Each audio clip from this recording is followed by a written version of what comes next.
The day my own mother banned me from our family workshop, I thought I'd lost everything.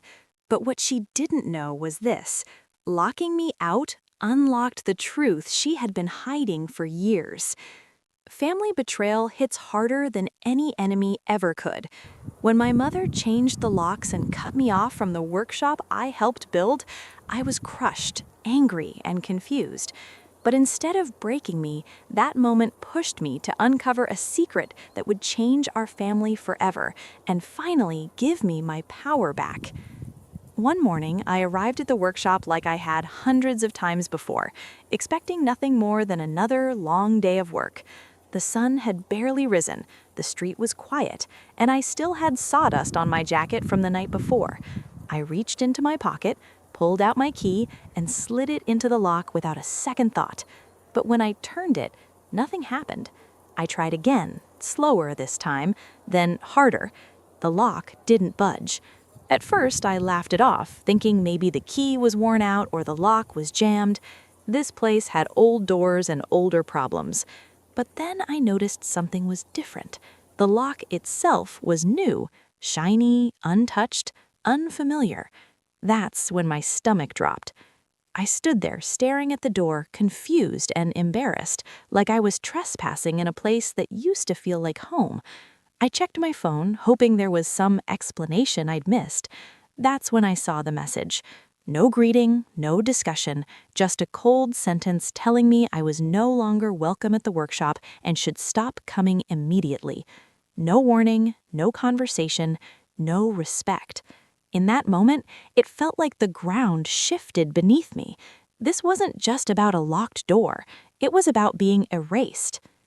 That workshop wasn't just a building made of concrete and steel. It was where I spent countless nights fixing machines when everyone else had gone home. It was where my ideas turned into real products, where my hands were cracked from work and my back ached from carrying more than my share.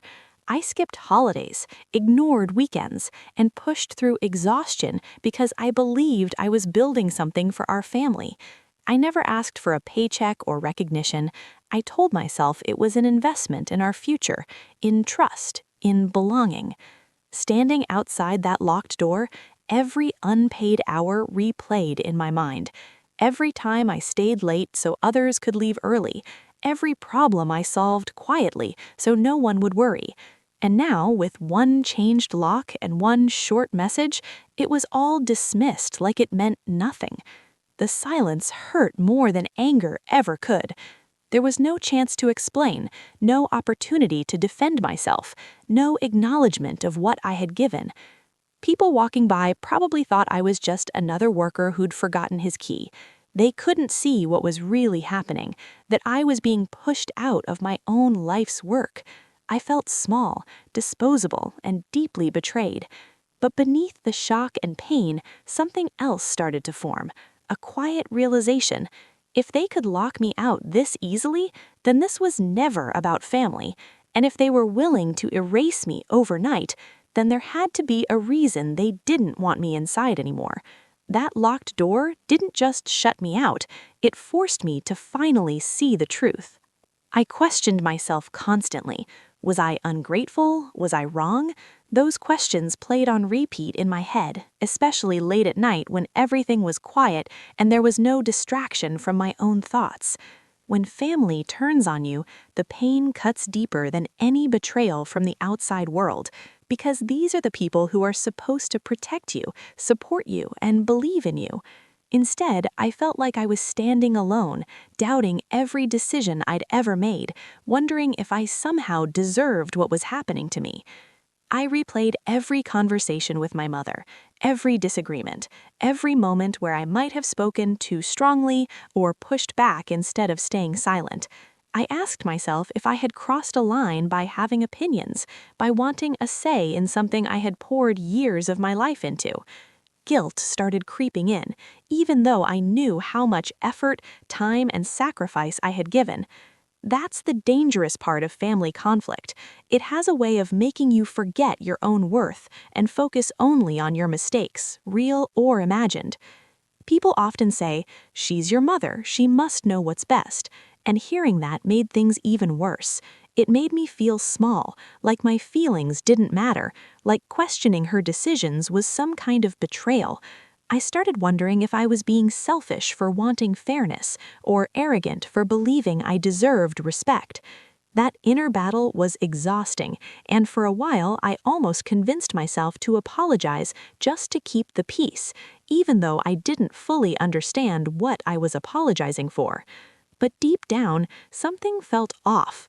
No matter how much I tried to blame myself, there was this quiet voice inside me. Refuse to go silent. It reminded me of the long days I spent in that workshop, the ideas I contributed, the problems I solved without recognition. It reminded me that respect doesn't disappear overnight, unless it was never truly there to begin with. The sudden ban, the lack of explanation, the coldness, it didn't feel like discipline or concern. It felt calculated. That's when I began to realize this wasn't about gratitude or behavior. It was about control. It was about reminding me who had power and who was expected to stay in their place. By cutting me off without conversation, the message was clear. My role was to obey, not to question. My value was measured by how compliant I was, not by how much I contributed. Understanding that shifted everything inside me. Once I saw it for what it really was, the self-doubt started to lose its grip. I stopped asking whether I was ungrateful and started asking why my voice was being silenced. I stopped blaming myself and started observing patterns. And in that moment, clarity replaced confusion. I realized that feeling hurt didn't make me weak, and wanting respect didn't make me wrong. It simply meant I was finally seeing the truth I had been trained to ignore. While I was locked out of the workshop, with nothing but time and unanswered questions, I stopped waiting for explanations and started looking for answers myself. At first, it felt uncomfortable, almost disloyal to ask questions about my own family. But confusion has a way of pushing you forward when silence becomes unbearable. I reached out to suppliers we had worked with for years, people who knew our business long before emotions complicated everything. Some were hesitant at first, lowering their voices even over the phone, but their pauses spoke louder than their words. They mentioned delayed payments, unusual instructions, and sudden changes in who was allowed to approve orders, things I should have known but didn't. Then I contacted old employees, the ones who had quietly disappeared from the workshop over time. People I remembered as loyal and hardworking, gone without proper goodbyes. Their stories were eerily similar. They talked about being pushed out after asking basic questions, about documents they were told not to read, and about meetings that happened behind closed doors once I wasn't around.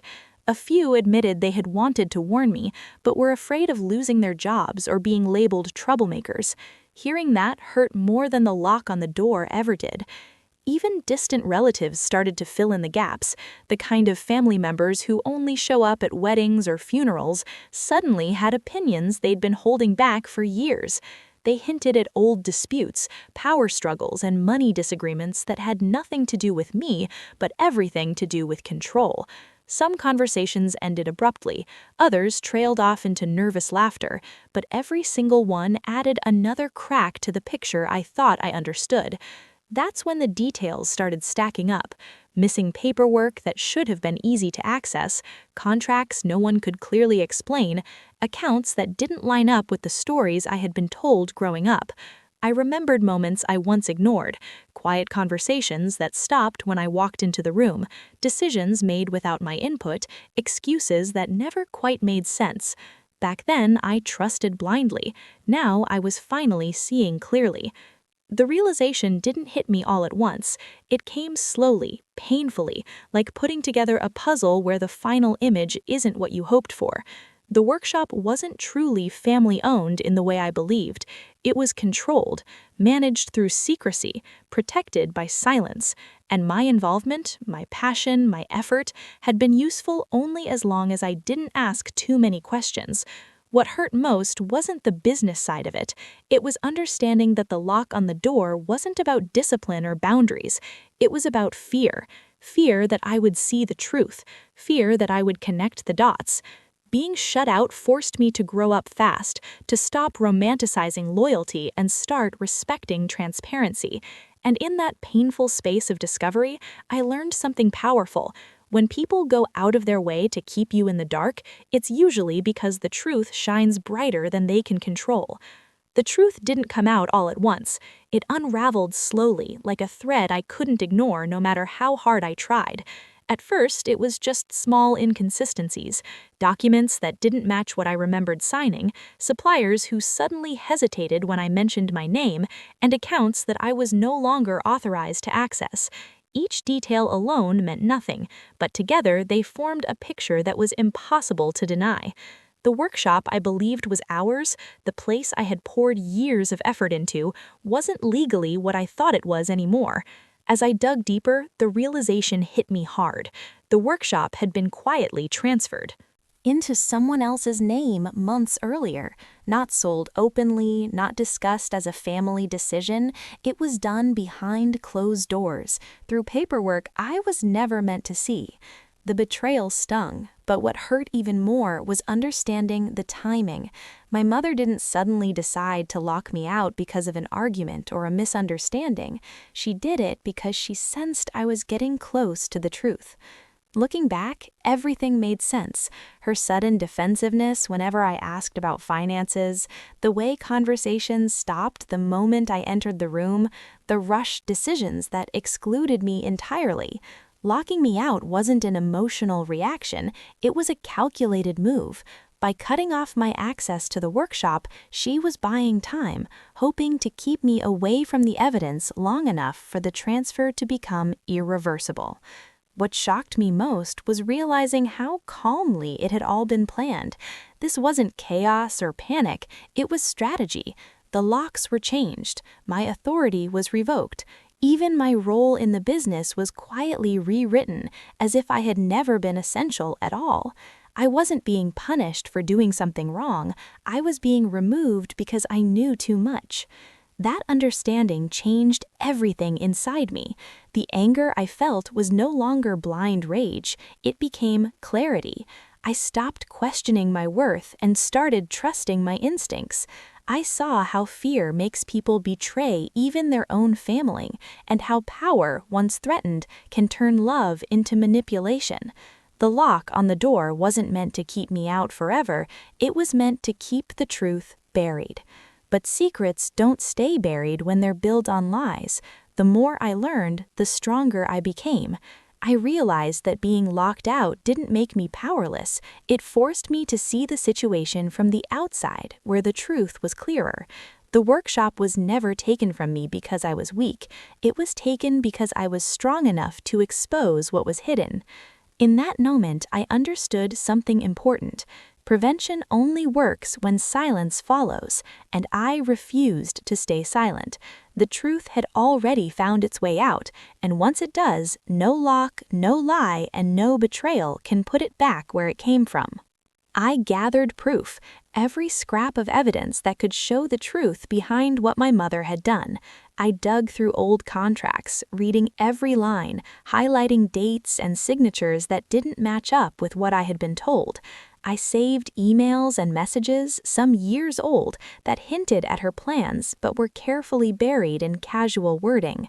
I even tracked down timelines of shipments, payments, and projects in the workshop that she claimed I had no right to question. Piece by piece, I assembled a puzzle that had been deliberately scattered, a puzzle that revealed the reality she had worked so hard to hide. Each discovery hit me harder than the last. I realized just how calculated it had been, the careful rewriting of documents, the quiet phone calls behind my back, the smiles that had never been honest. For a moment, anger surged, and I felt the weight of betrayal pressing down on me. But I knew that confronting her in rage wouldn't help. It would only give her an excuse to dismiss me. If I wanted to win, I needed something stronger than emotion. I needed facts. I needed proof. I rehearsed my approach carefully, thinking through what I would say, the order in which I would present the evidence, and the questions I wanted her to answer. The goal wasn't just to prove her wrong, it was to reveal the truth in a way that couldn't be ignored, to take control of a situation she had tried to manipulate for years. I wanted her to see that her actions had consequences, not through anger, but through clarity. The day came when I walked into the workshop, evidence in hand, heart pounding but mind sharp. I laid everything out before her, the contracts, the emails, the timelines, carefully and calmly, piece by piece. No accusations, no shouting, just truth. As I spoke, I could see her face change, first with surprise, then tension, then a flicker of fear. For the first time in years, she had no words, no smokescreen, no way to deflect. The room went silent. I could feel it, the weight of years of hidden secrets pressing down, the atmosphere thick with realization. Lies don't survive daylight,